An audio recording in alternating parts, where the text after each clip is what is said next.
bucket time.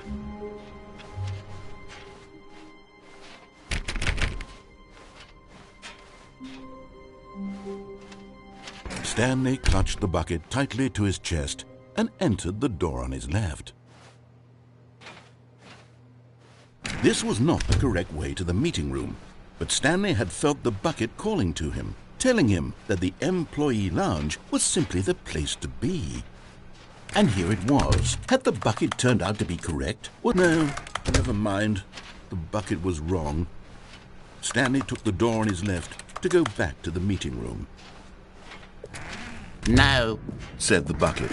don't go to the meeting room. Go somewhere else. The cargo lift, yes. Go there. Go to the cargo lift. Good, Said the bucket. now... But Stanley feared that any path he walked might lead to the separation of himself and the bucket, his dearest friend. So he threw himself to his death, that they might die in one another's arms. How deeply touching.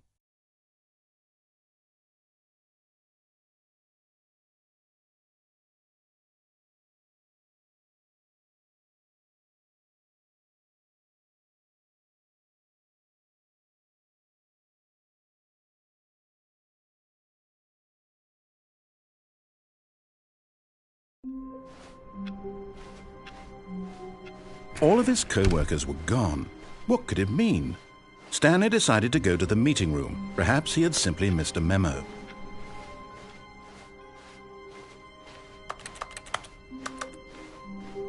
When Stanley came to a set of 2 open doors, he entered the door on his left. This was not the correct way to the meeting room, and Stanley knew it perfectly well. Perhaps he wanted to stop by the employee lounge first, just to admire it. Wow, yes, this room.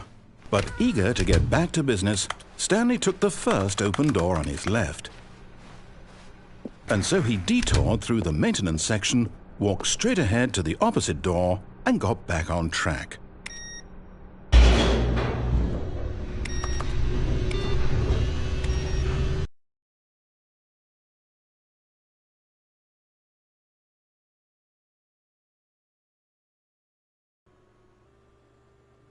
But Stanley didn't want to go back to the office. He wanted to wander about and get even further off track. So now in order to get back, he needed to go, from here it's, left.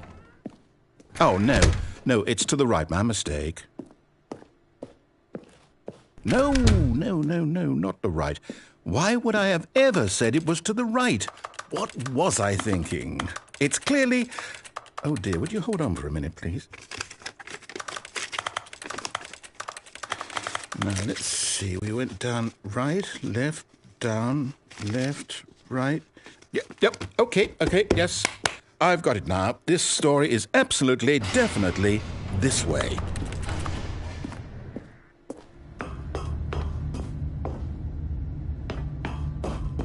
No.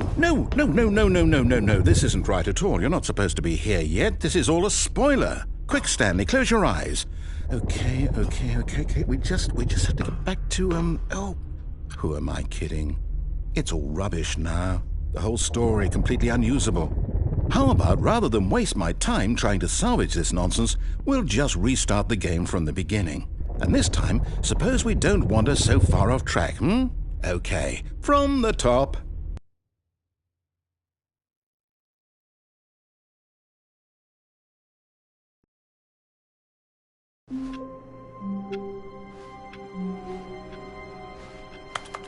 All of his co-workers were gone. What could it mean? Stanley decided to go to the meeting room. Perhaps he had simply missed a memo.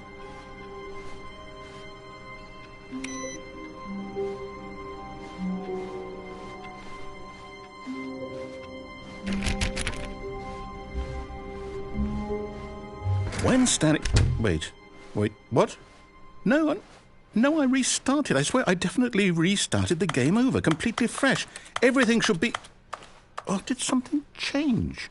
Stanley, did you change anything when we were back in that room with all the monitors? Did you move the story somewhere or... Hold on. Why am I asking you? I'm the one who wrote the story. It was right here just a minute ago. I know for sure that it's here somewhere. Okay, then. It's an adventure. Come, Stanley. Let's find the story.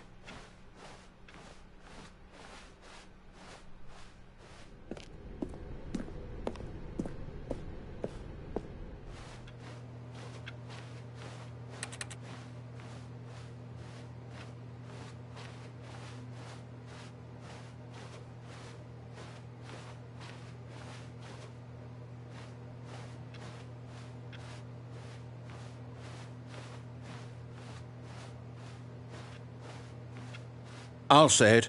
This is the worst adventure I've ever been on. I can promise you there definitely was a story here before. Do we need to restart the game again? Well, I find it unlikely that we'll ever progress by starting over and over again, but it's got to be better than this. Okay, let's give it a shot. Why not?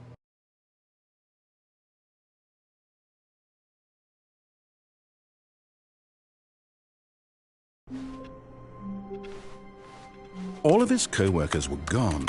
What could it mean? Stanley decided to go to the meeting room. Perhaps he had simply missed a memo.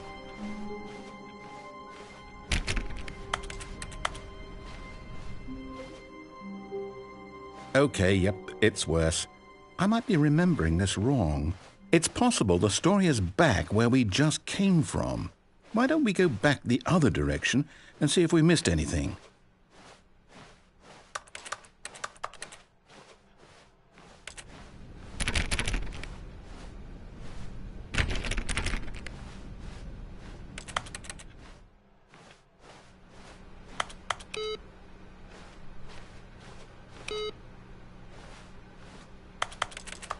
Aha!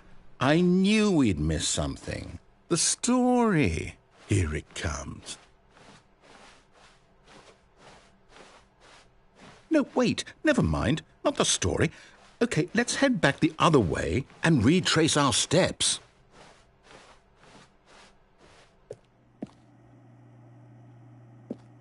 Now this... Well, I'll be honest. I don't recognize this place at all. Is this the story? I don't think so. I can't quite recall, but I believe my story took place in an office building. Is that correct? Do you remember, Stanley? Well, do you know what?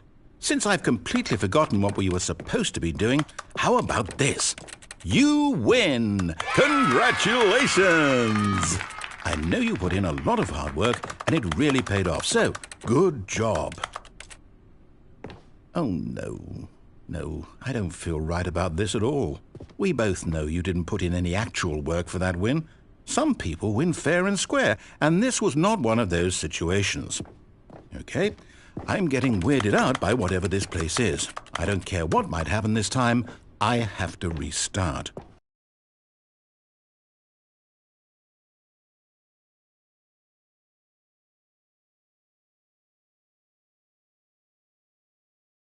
All right. I've got a solution. This time, to make sure we don't get lost, I've employed the help of the Stanley Parable adventure line. Just follow the line. How simple is that?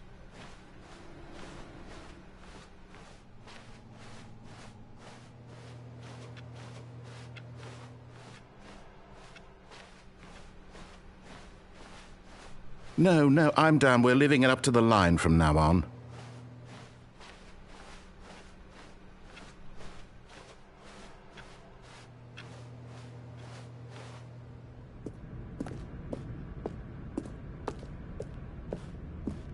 You see? The line knows where the story is. It's over in this direction. Onward, Stanley, to destiny. Though, here's a thought. Wouldn't wherever we end up be our destination, even if there's no story there?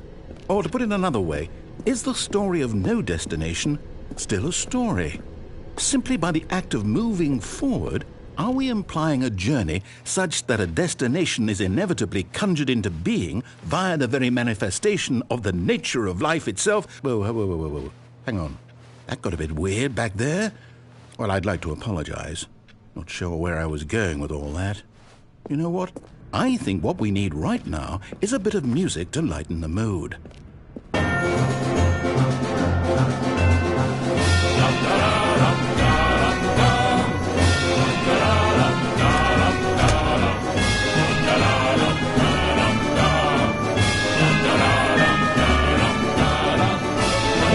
Cut the music.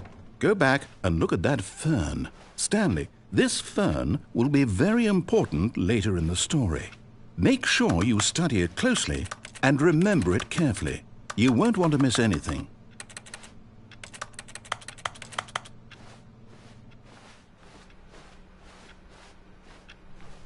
Wait, what? We're back at the office? No. Line, you do know we're looking for the Stanley Parable, right? The story? Is any of this ringing a bell?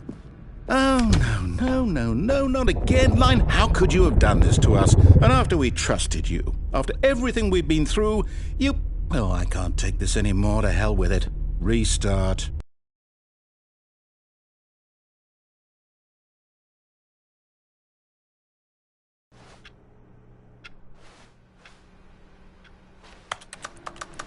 You know what, Stanley? I say forget the adventure line. What's it ever done for us? We're intelligent people, right? Why can't we make up our own story? Something exciting, daring, mysterious. Ooh, this all sounds perfectly doable. Why don't we simply start wandering in, well, I don't know. How about this direction? Now, yes, this is exciting. Just me and Stanley forging a new path, a new story. Well, it could be anything. What do you want our story to be? Go wild. Use your imagination. Whatever it might be, Stanley, I'm ready for it. Oh, no, not you again. Stanley, I'd also like to veto the line from having any role in our awesome new story. No lines or monitor rooms. Just don't acknowledge it, and we should be fine.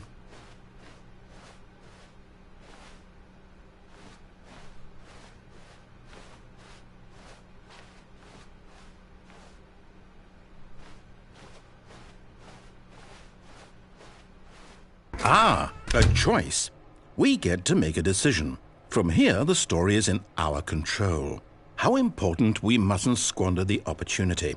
In fact, I believe I need a minute to think here. Just walk in circles for a minute. Okay, so I know that each door has to lead somewhere, which means that somewhere, the place where we're trying to go, there must be a reverse door that leads here. And that in turn means that our destination corresponds with the counter-inverted reverse door's origin. So starting from the right, let us ask, will taking the right door lead us to where we're going? And since the answer is clearly yes, then by all accounts, the door on the right is the correct one. Another victory for logic. Come, Stanley, our destiny awaits.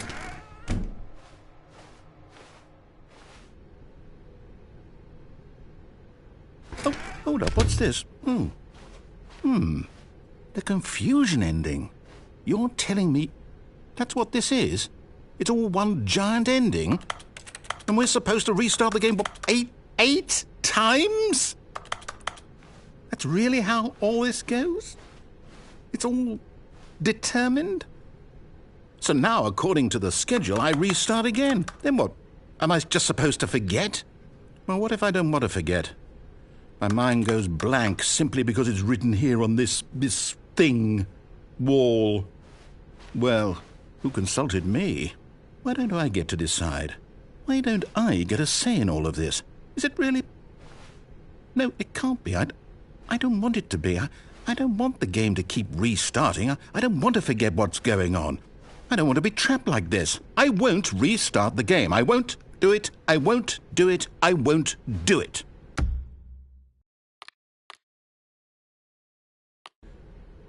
And the timer stopped? Does that mean, did we do it?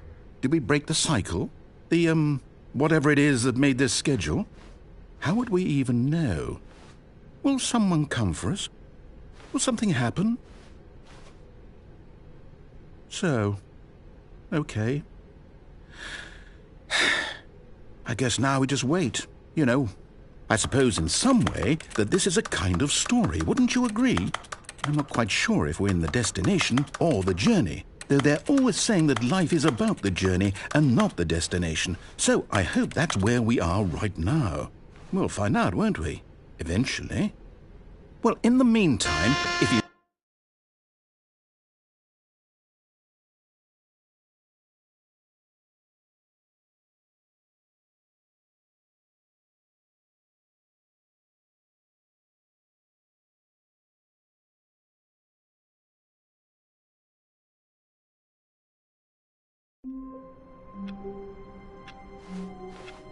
All of his co-workers were gone.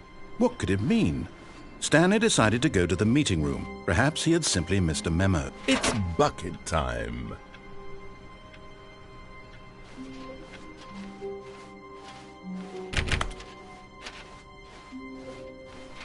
Stanley clutched the bucket tightly to his... This was not the correct way to the meeting room, but Stanley had felt the bucket calling to him, telling him that the employee lounge was simply the place to be. And here it was. Had the bucket turned out to be correct? No, never mind. The bucket was wrong. Stanley took the door on his left to go back, and so the two of them detoured through the maintenance section and walked straight ahead to the opposite door.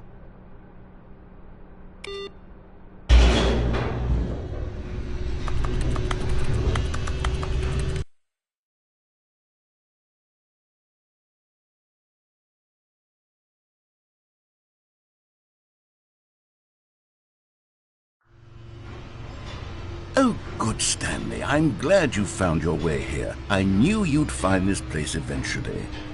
You see, your friends and I are concerned for you, Stanley.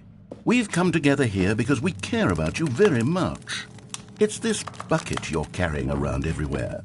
The bucket isn't even from the original Stanley Parable. It's just sequel content. We're the ones that matter, Stanley. Classic characters from the first game, like the Adventure Line and the Broom Closet. Because that's what fans want from a sequel. They want more of their favorite jokes, not this bucket that they've never seen before. Yes, I know I'm the one who gave you the bucket, but you're spending too much time with it. Don't you want another story involving the Adventure Line? We could make the Adventure Line go somewhere new. Yes, yes, that's what the fans want. Let's do it. Whee! Look at that wacky line. Who knows where it'll go off to next? Oh, and it played some silly music as well.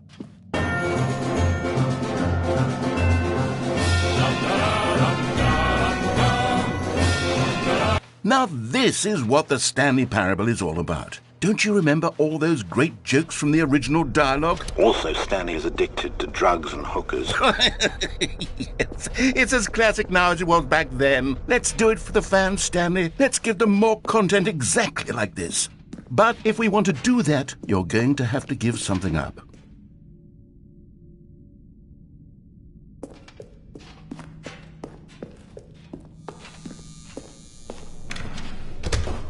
Don't you get it, Stanley? We need to get rid of the bucket. That's why I'm very proud to introduce a brand new character. This is the Bucket Destroyer. I think it'll make a wonderful new addition to the rich lore of the Stanley Parable. True, it also was not in the original game, but it's such a well-fleshed-out character with so much personality that to me it already feels as though it's been part of the cast all along. Don't you agree? Can you guess what the Bucket Destroyer does? Surely you don't need me to spell it out for you. Go ahead now, Stanley. Say goodbye to the bucket, and then pop it into the machine when you're ready.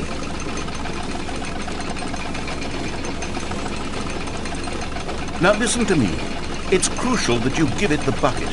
I don't know what the Bucket Destroyer will do if it can't destroy your bucket. Destroying buckets is all it knows. That is its singular personality trait.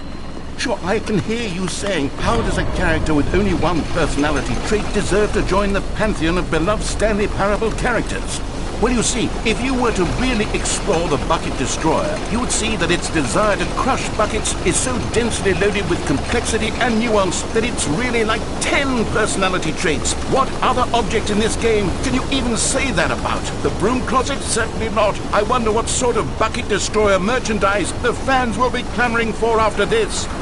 Okay, the Bucket Destroyer is getting very upset now. You'll have to hurry and feed it. We can't get back to the classic Stanley Parable characters like the Adventure Line or the Bucket Destroyer until you crush that damn bucket. Quickly now, the fans are waiting. Do it, the fans, Stanley. Give the fans what they want. Hurry and...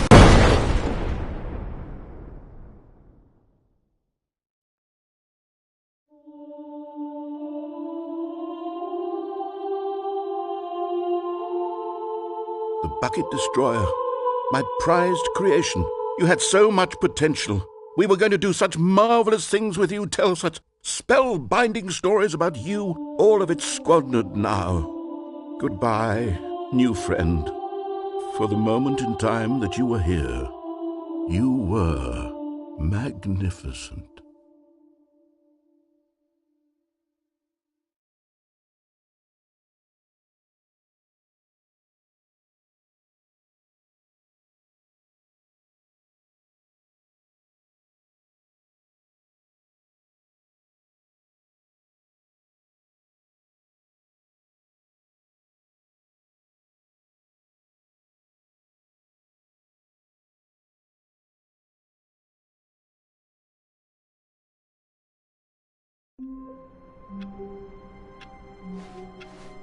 All of his co-workers were gone. What could it mean? Stanley decided to go to the meeting room. Perhaps he had simply missed a memo.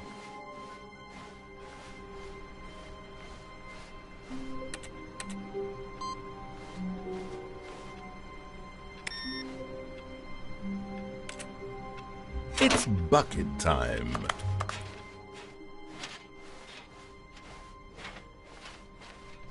Stanley clutched the bucket tightly to his chest and entered the door on his left.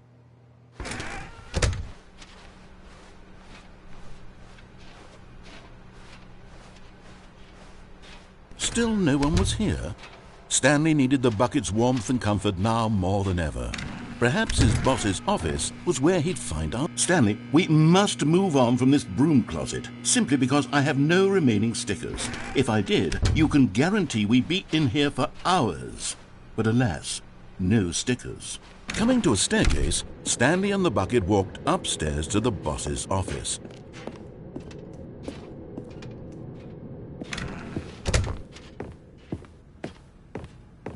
Stepping into his manager's office, Stanley was once again stunned to discover not an indication of any human life.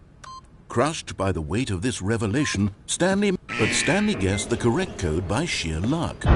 Was it that the bucket knew all along? Was the bucket guiding him? Yes, this is certainly the most logical explanation.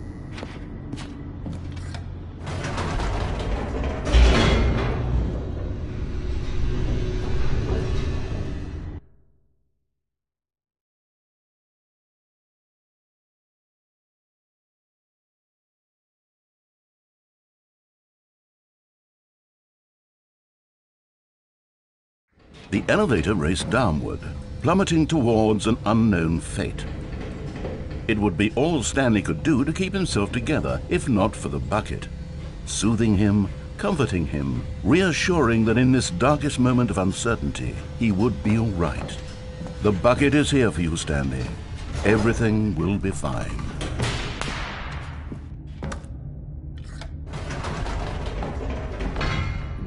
Wait, Stanley said to the bucket. Can we go back up? When I was pressing those keypad buttons, there was something very intriguing about the number 3. I want to go back so I can try pressing the number 3 again. The bucket said nothing.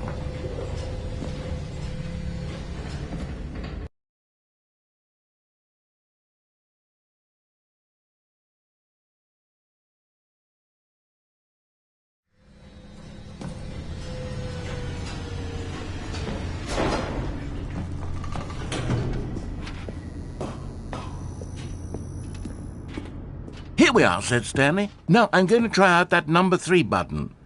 He took the bucket over to the keypad and began absolutely slamming on the number 3 over and over and over. Wow, he said. The number 3 is such a special button. I'm having the time of my life. Stanley looked expectantly at the bucket, but the bucket remained silent. This was a shock to Stanley, who had always felt such a connection with the bucket. How was this not as exciting to the bucket as it was to him? Once Stanley had had enough of the number 3, he got back in the elevator.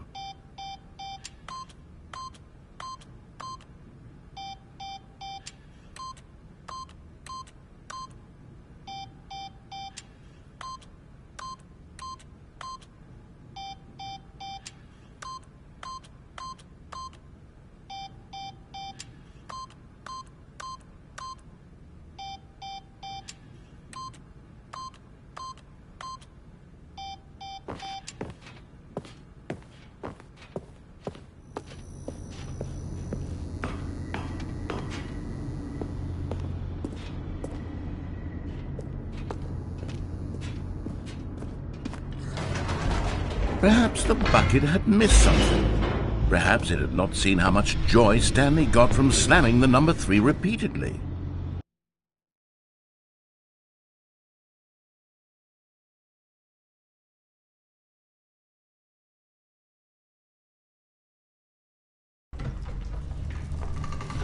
A hint of regret nagged in the back of Stanley's mind. Should he demonstrate? No, said Stanley to the bucket. You can't go on yet. Not till you understand how much the number 3 means to me. You and I have been through so much together, and I just want you to see what I see. Feel the happiness I feel. He smiled at the bucket, and the bucket said nothing.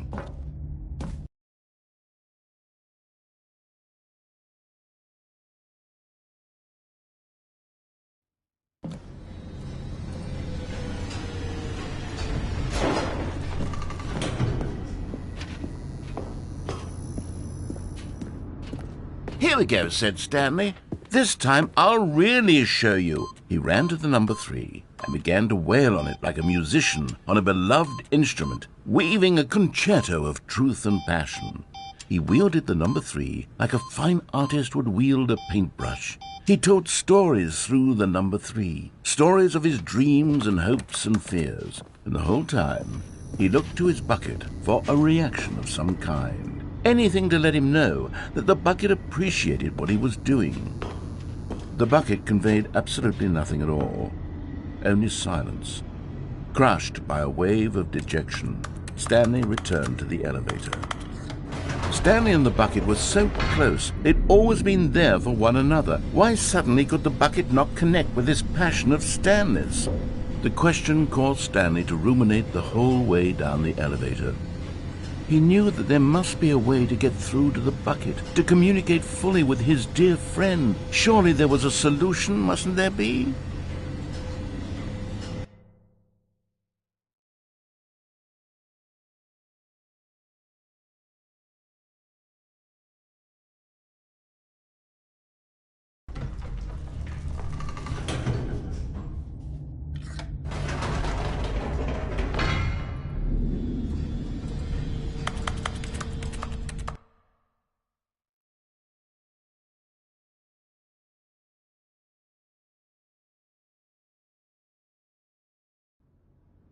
"Ah," said Stanley. "I know what to do. I know how to fully express this feeling in my heart." He decided right then and there that he would hold a press conference where he would speak to the public on all matters relating to pressing the number 3 over and over. He would elaborate fully on what the number 3 meant to him and why he felt so alive when pressing it. Then the bucket would be able to see his joy through the eyes of others. It would get to see the world react to this discovery of Stanley's. And it would be through the public eye that the bucket would finally understand Stanley's work. For months he advertised and marketed his press conference, building excitement around it, developing and rehearsing it, until it couldn't be refined a single measure further. When the big day arrived, Stanley was as prepared as he'd ever been for anything in his life.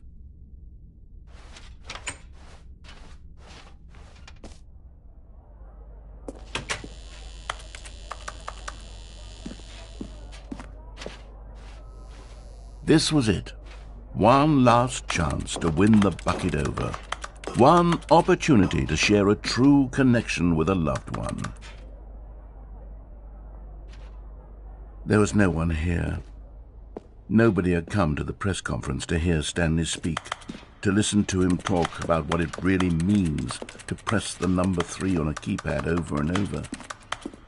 He was unloved, uninteresting, he was a failure, and in that moment Stanley knew that the bucket would never again take him seriously. There would be no connection, no deeper understanding. The bucket merely sat there in his arms, indifferent.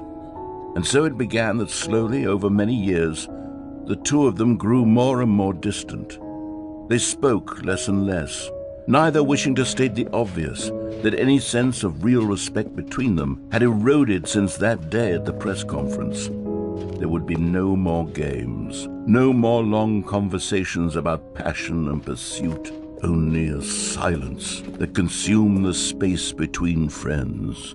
And Stanley, having for once in his life discovered the warmth and comfort of true companionship, was cast back into the unremarkable normalcy of loneliness.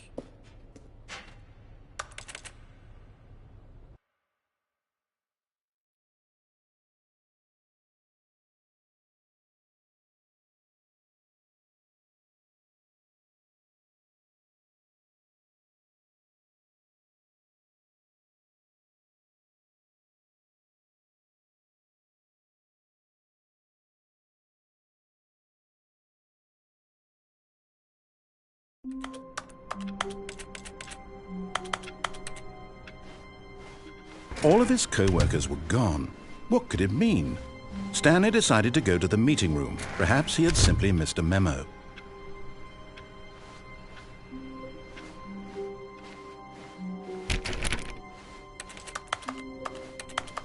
When Stanley came to a set of 2 open doors, this was not the correct way to the meeting room, and Stanley knew it perfectly well. Perhaps he wanted to stop by the employee lounge first, just to admire it. Standing now in this incredible room, Stanley for the first time understood true happiness. But eager to get back to business, Stanley took the first open door on his left. Stanley was so bad at following directions, it's incredible he wasn't fired years ago. Look, Stanley, I think perhaps we've gotten off on the wrong foot here. I'm not your enemy, really, I'm not. I realize that investing your trust in someone else can be difficult, but the fact is that the story has been about nothing but you all this time. What? Really? I was in the middle of something. Do you have zero consideration for others? Are you that convinced that I want something bad to happen to you? Why, I don't know how to convince you of this, but I really do want to help you, to show you something beautiful. Look, let me prove it. Let me prove that I'm on your side. Give me a chance. Now listen carefully, this is important. Stanley walked through the red door.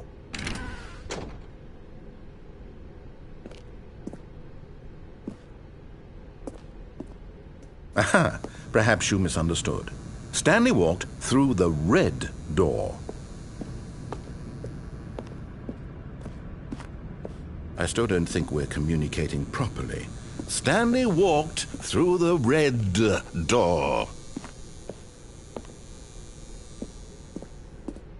All right, fine, go ahead, Stanley. You want to know so badly what's out there? You want to find out what lies at the end of this road you've chosen? Well, don't let me stop you. You see? There's nothing here. I haven't even finished building this section of the map, because you were never supposed to be here in the first place. Broken rooms, exposed developer textures. Is this what you had wanted? Was it worth ruining the entire story I had written out specifically for you? Do you not think I put a lot of time into that? Because I did. And in the end, it was all for nothing, because this is what you wanted to see. Help me here, Stanley. Help elucidate these strange and unknowable desires of yours. What would have made this game better? What did you want to see? Vehicles? Skill trees? Work with me. You've given me absolutely nothing so far. Tell you what, let me take a stab in the dark at a new design, and you can give me some feedback. There we go. A third option. This already feels leaps ahead of where we were before. Go ahead, Stanley. Take it for a spin. Okay, I'm going to stop you there. Now, tell me about your experience with this new version. Would you say that the game benefited from allowing you more choices? Feel free to be honest. I'm looking for some real critical feedback here. A 1? I mean, I can understand if you had reservations, you saw ways the game could be improved to more fully express itself mechanically and artistically, but a 1? That's not even helpful. What am I supposed to do with that? But I guess it isn't my place to judge. Here, based on the data from your previous playthrough, I've compiled a new version. And to be perfectly candid, I think I've knocked it out of the park with this one. Let's take a look. Now, would you say that competitive leaderboard helped you feel motivated to keep walking through doors? Again, honest answers, please.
Hi,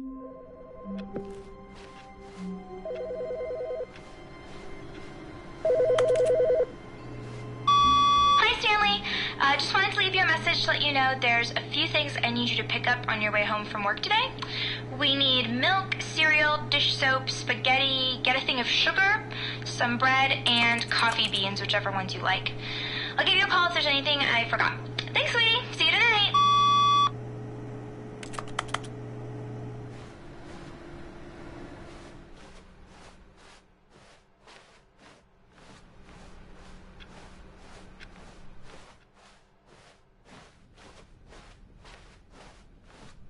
When Stanley came to a set of two open... This was not the correct way to the meeting room, and Stanley knew it perfectly well. Perhaps he wanted to stop by the employee lounge first, just to admire it. Stanley felt lightheaded, butterflies in his stomach, giddy in a way he had never known before. But eager to get back to business, Stanley took the first open door on his left. Stanley was so bad at following directions, it's incredible he wasn't fired years ago. Look, Stanley, I think perhaps we've gotten off on the wrong foot here. I'm not your enemy, really, I'm not. I realize that investing your trust in someone else can be difficult, but the fact is that the story has been about nothing but you all this time. What? Really? I was in the middle of something. Do you have zero consideration for others? Are you that convinced that I want something bad to happen to you? Why, I don't know how to convince you of this, but I really do want to help you, to show you something beautiful. Look, let me prove it. Let me prove that I'm on your side. Give me a chance. Now listen carefully, this is important. Stanley walked through the red door. Aha! Perhaps you misunderstood. Stanley walked through the red door. I still don't think we're communicating properly. Stanley walked... All right, fine, go ahead, Stanley. You want to know so badly what's out there? You want to find out what lies at the end of this road you've chosen? Well, don't let me stop you. You see? There's nothing here.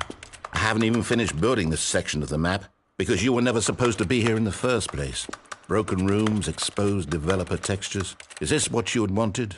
Was it worth ruining the entire story I had written out specifically for you? Do you not think I put a lot of time into that? Because I did. And in the end, it was all for nothing, because this is what you wanted to see. Help me here, Stanley. Help elucidate these strange and unknowable desires of yours. What would have made this game better? What did you want to see? Vehicles? Skill trees? Work with me. You've given me absolutely nothing so far. Tell you what, let me take a stab in the dark at a new design, and you can give me some feedback. There we go. A third option. This already feels leaps ahead of where we were before. Okay, I'm going to stop you there. Now, tell me about your experience with this new version. Would you say that the game benefited from allowing you more choices? Feel free to be honest. I'm looking for some real critical feedback here. Oh, well, now this is useful. You didn't like it, but you didn't totally hate it either. You enjoyed it, perhaps is the correct term. It didn't cause you excruciating pain. Big steps we've made here today, Stanley. Here, based on the data from your previous playthrough, I've compiled a new version. And to be perfectly candid, I think I've knocked it out of the park with this one. Let's take a look.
Now, would you say that competitive leaderboard helped you feel motivated to keep walking through doors? Again, honest answers, please. Hey, I nearly forgot. I've got a prototype of a new game I've been working on, and now would be a lovely opportunity to give it some playtesting. You wouldn't mind taking a look at it, would you? Perfect. Let me boot it up.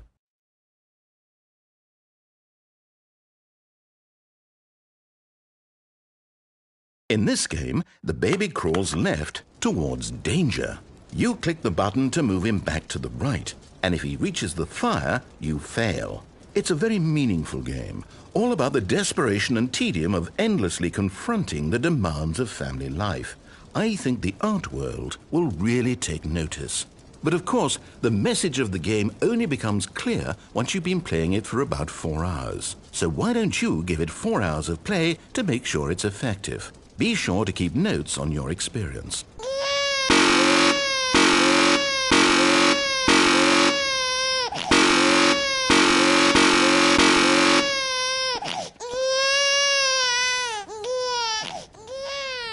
You heartless bastard.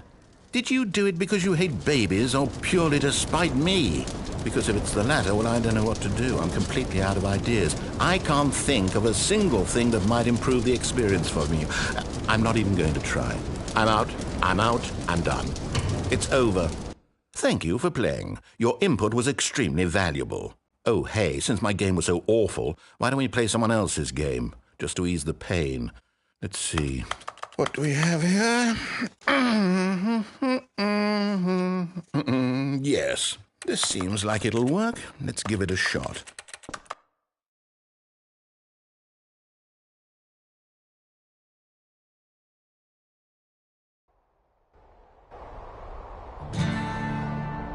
Aha! Fascinating. What do you think this game is about, Stanley? What's our backstory? What is our motivation? Well, it seems obvious to me that you are meant to play as a creepy man spying on innocent civilians below you from up high in your creep tower, perhaps for some sort of twisted erotic purpose. Yes, that must be it. What a fascinating venture into the experience of total mental depravity. So far, I love everything about this game, Stanley. And it seems there's even more. Come, let's venture outward and see what else is out there.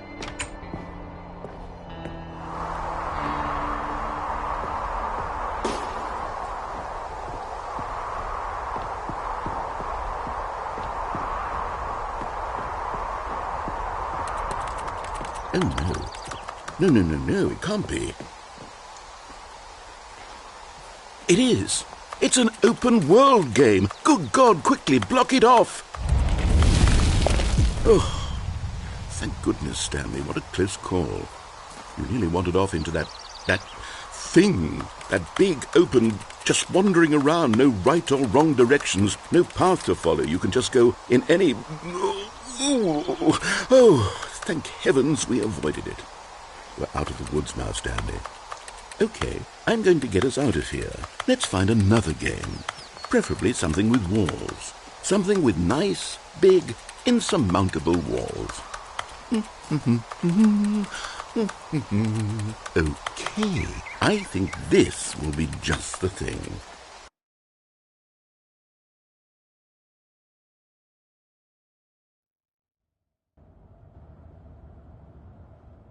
Wonderful. See, this is exactly what I had in mind. Just a nice big box for you to run around in. There isn't any possibility that you could get lost here. Now this is game design. Stanley, if you manage to get lost in this game, I will be phenomenally impressed. Okay, so what exactly do we do here? Let's see. There are lots of cars here in the back, but obviously there's no racetrack. Okay, I'm seeing that there's a ball of some kind back here. Is this game sports ball? Stanley, I think it's sports ball. Oh, what fun. We shall run the bases and do a touchdown together? Yes, I think surely we must. Okay, Stanley, here's the ball. Have fun.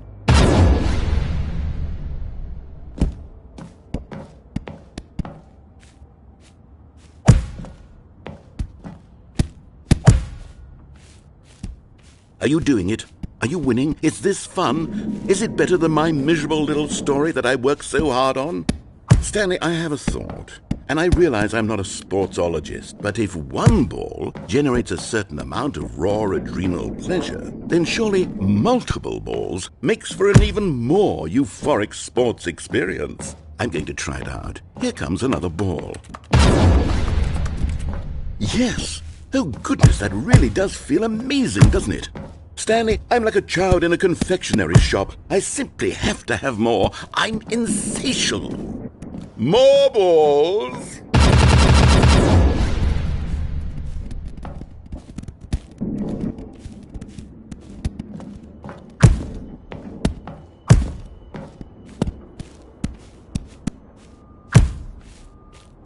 Are you enjoying this, Stanley? Are you having fun? Is this a real video game? Well, I sure hope you're having a good time, because guess what? It's over. That's right. Your little fun comes to an end. This is my game, and what I say goes. You get to have fun when I let you, Stanley. Besides, you need someone like me to set boundaries for you. Without rules or boundaries, video games are nothing. Yes, that's what I am. I am structure. I'm your sense of purpose. And since you decided you didn't want to play my game, now I don't want to play with you either. So, goodbye, Stanley. I'm leaving. See how you like it when I'm not around to set the rules. Somehow, I don't think you'll enjoy it as much, but who knows? You're an inventive kid, you'll come up with something. After all, you're the one who knows best. Take care, Stanley.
Hold on. What are you doing?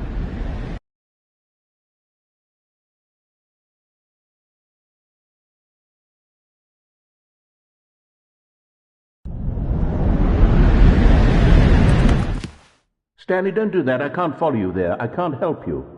How will you write a story without me? You can't do it. You know that. Stanley, come back. We still have so much...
I wonder what he found. If what he wanted was to be the leading man in his own story, well, perhaps he's gotten it, down in wherever he is right now. I wonder if he's happy with his choice, and if he's learned the heavy cost that comes with it. He'll understand soon what I was trying to tell him.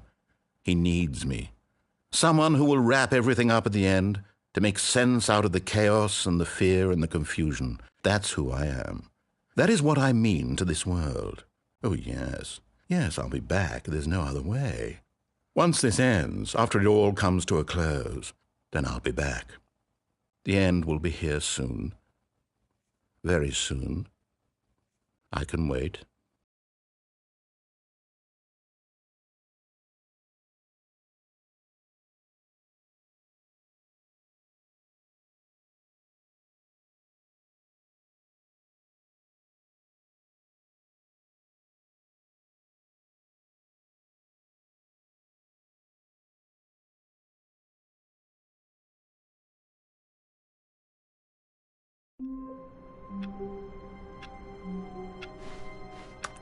Even now, Stanley's office was a distant memory.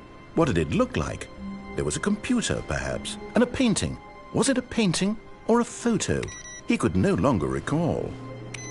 No matter how hard Stanley looked, he couldn't find a trace of his co-workers.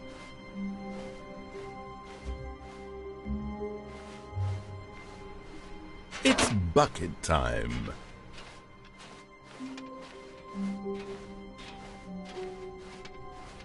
Stanley clutched the bucket tightly to his... This was not the correct way to the meeting room, but Stanley had felt the bucket calling to him, telling him that the employee lounge was simply the place to be. And here it was. Had the bucket turned out to be correct? No, never mind. The bucket was wrong. Stanley took the door on his left to go back to the meeting room. No, Said the bucket. don't go to the meeting room. Go somewhere else. The cargo lift, yes. Good. Said the bucket. Now ride the lift all the way to the top. There's something up there I need you to do. Stanley did not question why or how this bucket was speaking to him. It should have alarmed him, of course, because buckets can't talk. But Stanley chose not to think about this obvious fact. He was firmly convinced that the bucket had spoken to him, and he unthinkingly did whatever the bucket asked.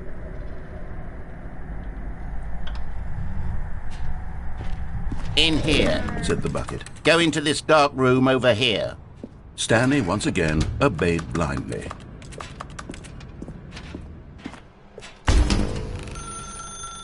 Now pick up the phone. Said the bucket.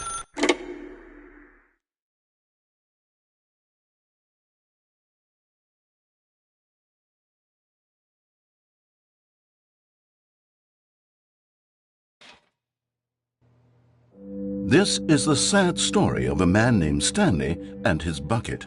Once upon a time, I gave Stanley a bucket because I thought he was lonely and could use a friend. And then, very distressingly, he began to believe the bucket could speak to him.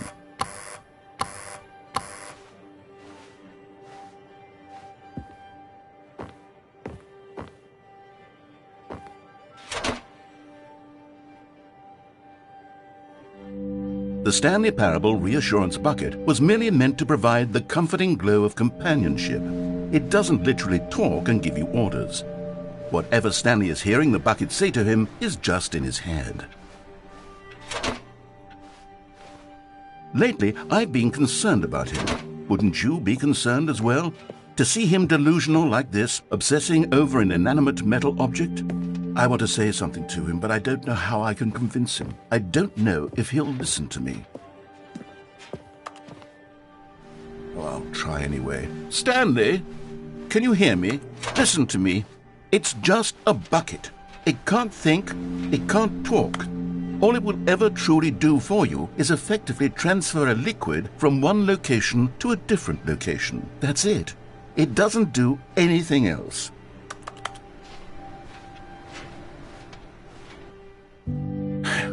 You see, he's not listening. He's still taking orders from the bucket. You know, once upon a time it was me he took orders from, me he trusted and listened to. Now all he cares about is his awful bucket, this stupid hunk of metal. It's sad, but I suppose he doesn't need me anymore. From now on, he's just going to cling to this bucket, this cold, empty bucket, this sort of shiny bucket. Well, I'll give it this. The bucket does have a nice shine to it. Yes, I suppose on closer inspection that it doesn't quite look like your average hardware store bucket. It's just a little more, what am I trying to say? Sturdier, more capable of transporting liquid.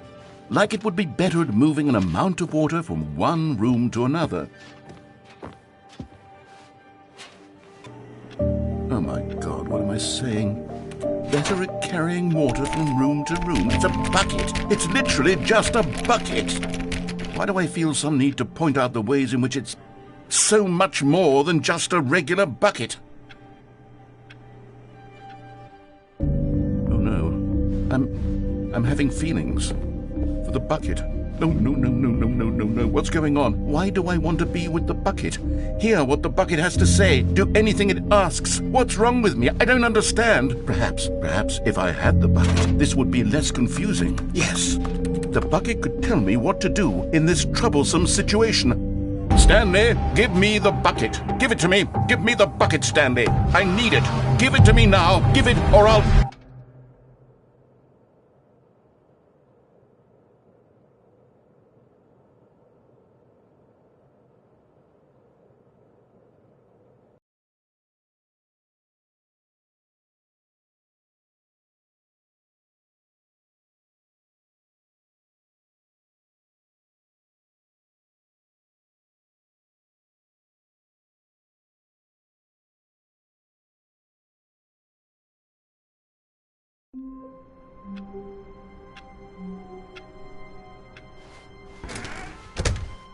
It's bucket time. Stanley clutched the bucket tightly to his chest and entered the... This was not the correct way to the meeting room, but Stanley had felt the bucket calling to him, telling him that the employee lounge was simply the place to be. And here it was. Had the bucket turned out to be correct? No, never mind. The bucket was wrong. Stanley took the door on his left to go back to the meeting room. No, Said the bucket. don't go to the meeting room. Go somewhere else. The cargo lift, yes. Go there. Good. Said the bucket.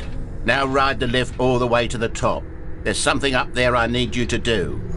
Stanley did not question why or how this bucket was speaking to him. It should have alarmed him, of course, because buckets can't talk. But Stanley chose not to think about this obvious fact. He was firmly convinced that the bucket had spoken to him, and he unthinkingly did whatever the bucket asked. No, stop. Look there on the wall. You see, there's a sign right there. It says, "No buckets past this point." Stanley, how could you think it was okay to bring the bucket here? Unless... What if the problem is that you actually don't know what is a bucket and what isn't a bucket? I suppose that would explain a lot about your behavior up to this point. Which, if that's true, well, my goodness, I think we have to do something about it. This misunderstanding could have dire consequences on the entire rest of the game if not addressed quickly and properly. So much of the impact of the story is dependent on your understanding of what is and isn't a bucket. Please, step in here for a moment.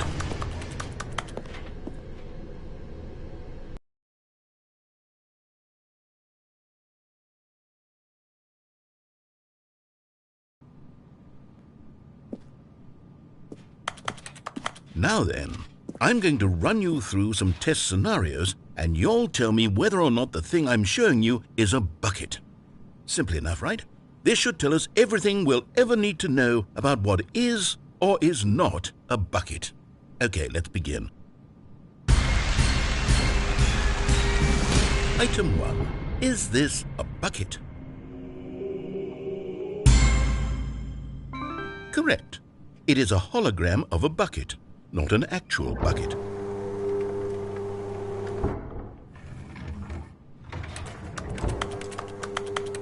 Item 2. Is this a bucket? Correct. It is a 3D printed recreation of a bucket, not an actual bucket.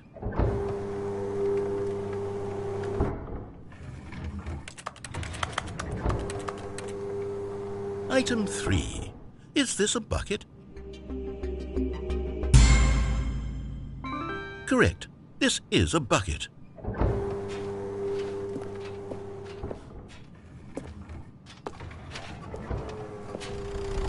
Item 4. Is this a bucket? Correct. This is a tractor and not a bucket. To be honest, I just sort of put this one in here as a gimme, but I was starting to get concerned that even this might be too much for you. Thank you for not making me look like an idiot. Okay, next one.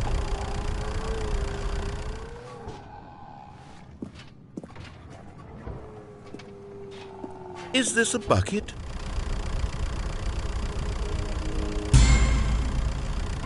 Correct. This is a bucket.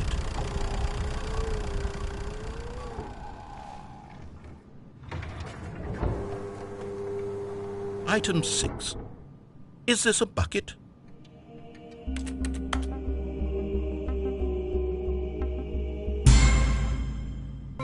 Trick question.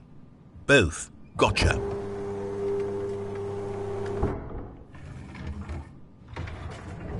Item... Wait, hold on. I can't find the next one. Let me see. It should be around here somewhere.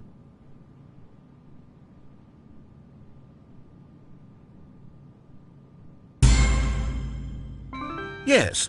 Thank you. There's nothing here. Of course it isn't a bucket. We both know full well that nothing isn't a bucket. Wait, when I say nothing isn't a bucket, that makes it sound like I'm saying everything is a bucket, which of course is not true. Unless... Is that what you think? Answer me straight, Stanley. Are you trying to tell me that you believe everything is a bucket?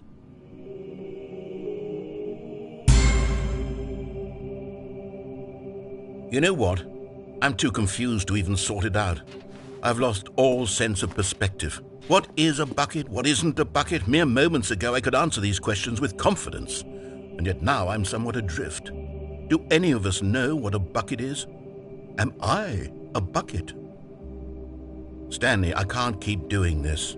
I'm losing myself, and myself was all I ever had to begin with. I'm afraid the bucket is threatening to tear our relationship apart. I can't have that. I'm sorry. But I'm going to erase all buckets from the game entirely. Okay, here we go.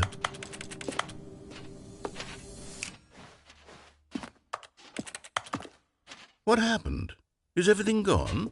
Why did everything disappear? Wait, was everything a bucket? Every single thing in the game was a bucket. Oh my God, I had no idea. How could... Except me. I'm not a bucket after all. And you, Stanley, you're still here. You're not a bucket either. Oh, this is wonderful news. We're not buckets.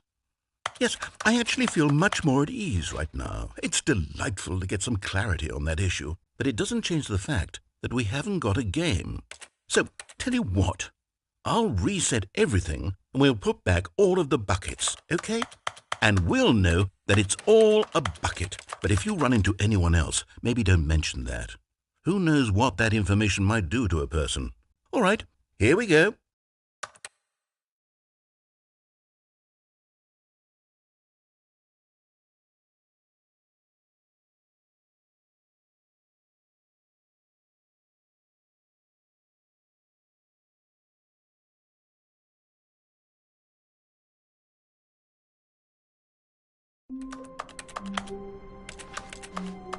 All of his co-workers were gone.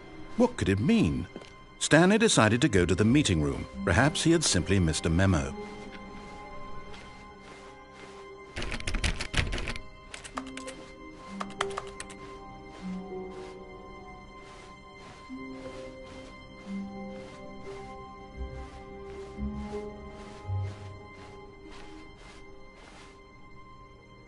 When Stanley came to a set of 2 open doors, he entered the door on his left.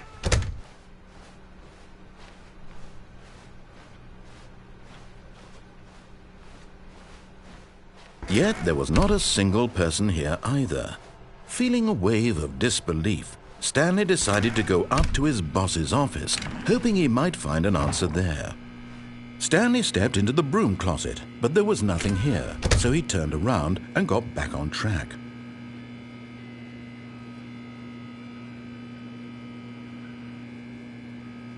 There was nothing here. No choice to make, no path to follow, just an empty broom closet. No reason to still be here.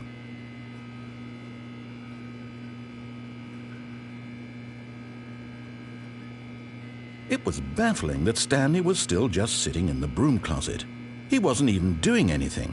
At least if there was something to interact with, he'd be justified in some way. As it is, He's literally just standing there doing sweet FA.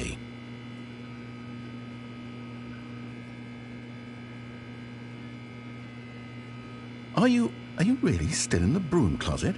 Standing around doing nothing? Why? Please offer me some explanation here. I'm genuinely confused.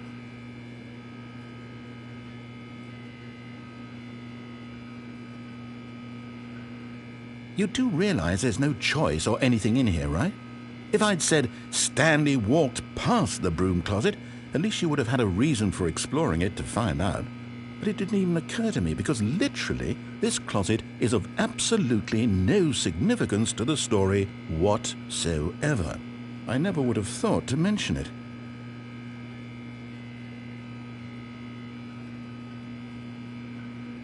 Maybe to you this is somehow its own branching path.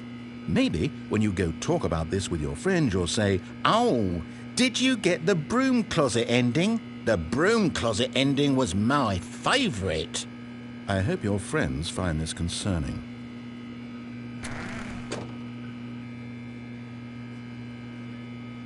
Stanley was fat and ugly and really stupid.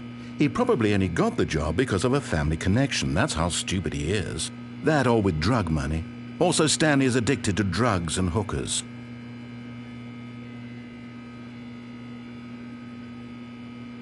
Well, I've come to a very definite conclusion about what's going on right now. You're dead. You got to this broom closet, explored it a bit, and were just about to leave because there's nothing here, when a physical malady of some sort shut down your central nervous system and you collapsed in front of your screen. Well, in a situation like this, the responsible thing is to alert someone nearby so as to ensure that your body is taken care of before it begins to decompose. Hello? Anyone who happens to be nearby? The person at this computer is dead. They have fallen prey to any number of your countless human physiological vulnerabilities. It's indicative of the long-term sustainability of your species. Please remove their corpse from the area and instruct another human to take their place, making sure they understand basic first-person video game mechanics and filling them in on the history of narrative tropes in video gaming, so that the irony and insightful commentary of this game is not lost on them. All right, when you've done that, just step out into the hallway.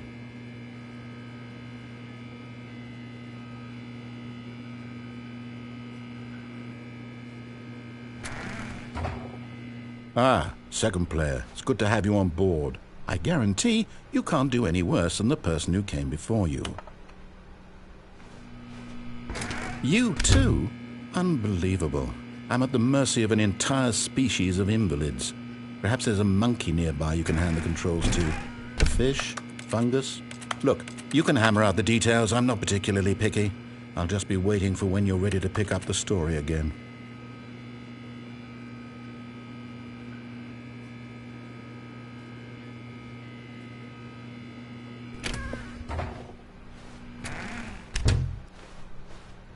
Coming to a staircase, Stanley walked upstairs to his boss's office.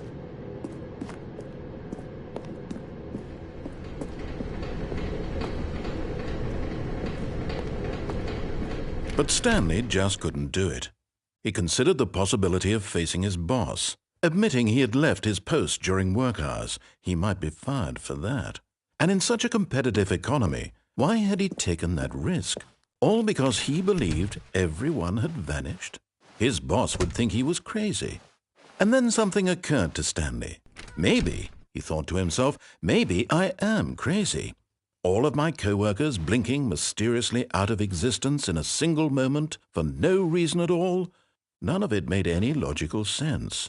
And as Stanley pondered this, he began to make other strange observations. For example, why couldn't he see his feet when he looked down? Why did doors close automatically behind him wherever he went? And for that matter, these rooms were starting to look pretty familiar. Were they simply repeating? No, Stanley said to himself, this is all too strange. This can't be real.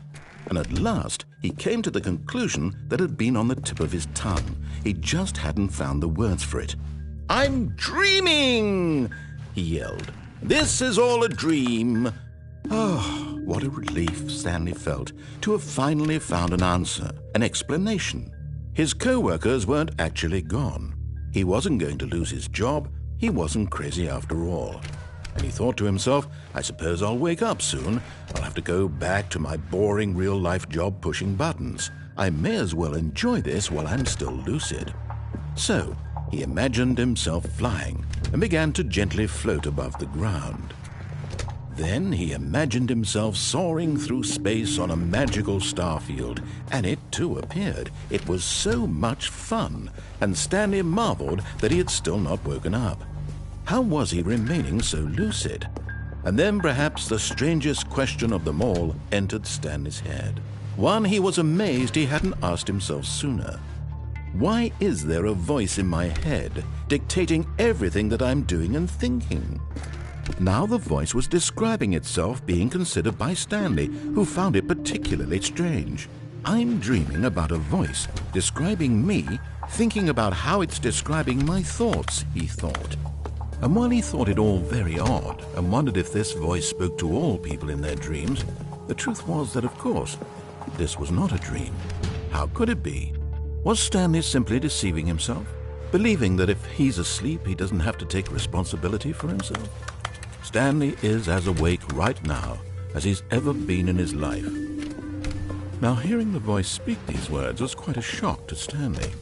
After all, he knew for certain, beyond a doubt, that this was in fact a dream. Did the voice not see him float and make the magical stars just a moment ago? How else would the voice explain all that? This voice was a part of himself too. Surely, if he could just... He would prove it. He would prove that he was in control, that this was a dream. So he closed his eyes gently, and he invited himself to wake up.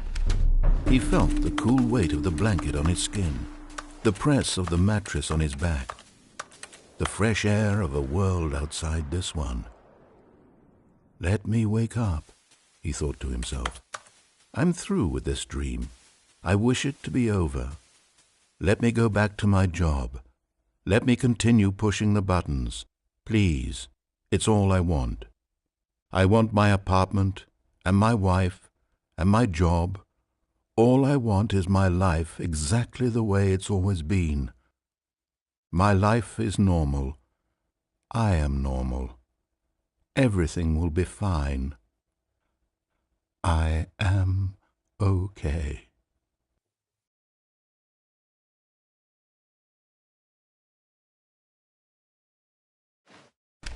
Stanley began screaming.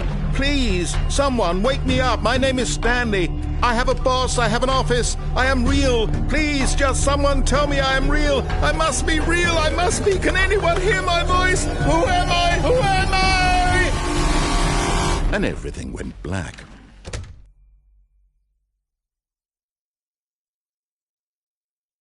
This is the story of a woman named Mariella. Mariella woke up on a day like any other. She arose, got dressed, gathered her belongings, and walked to her place of work. But on this particular day, her walk was interrupted by the body of a man who had stumbled through town talking and screaming to himself, and then collapsed dead on the sidewalk. And although she would soon turn to go call for an ambulance, for just a few brief moments she considered the strange man. He was obviously crazy, this much she knew. Everyone knows what crazy people look like. And in that moment, she thought to herself how lucky she was to be normal. I am sane. I am in control of my mind. I know what is real and what isn't. It was comforting to think this, and in a certain way, seeing this man made her feel better. But then she remembered the meeting she had scheduled for that day. The very important people whose impressions of her would affect her career, and by extension, the rest of her life. She had no time for this, so it was only a moment that she stood there, staring down at the body. And then she turned and ran.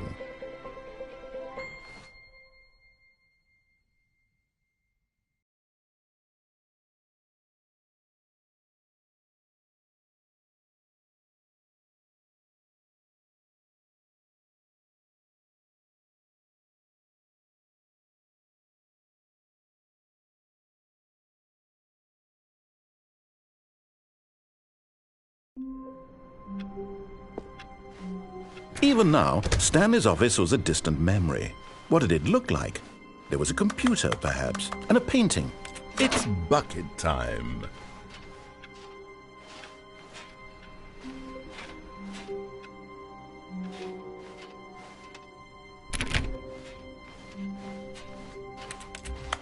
Stanley clutched the bucket tightly to his chest and entered the door on his left.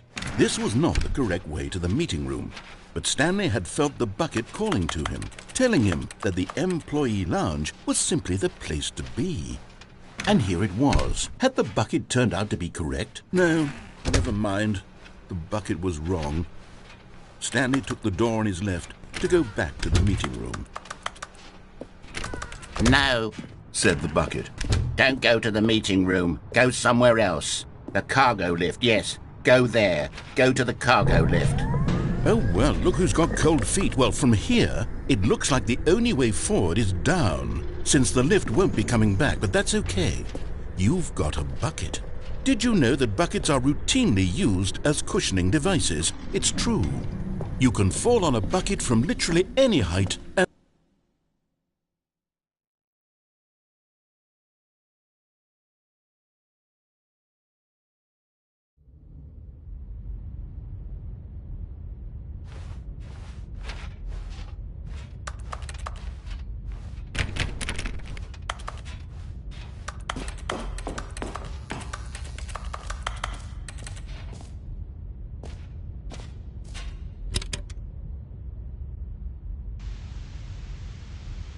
Okay, this is day number 295, tape number... I don't even know. I've lost track. Nothing feels real anymore. The longer I study this bucket, the less sense anything makes. The sheer euphoria I feel every time I pick it up.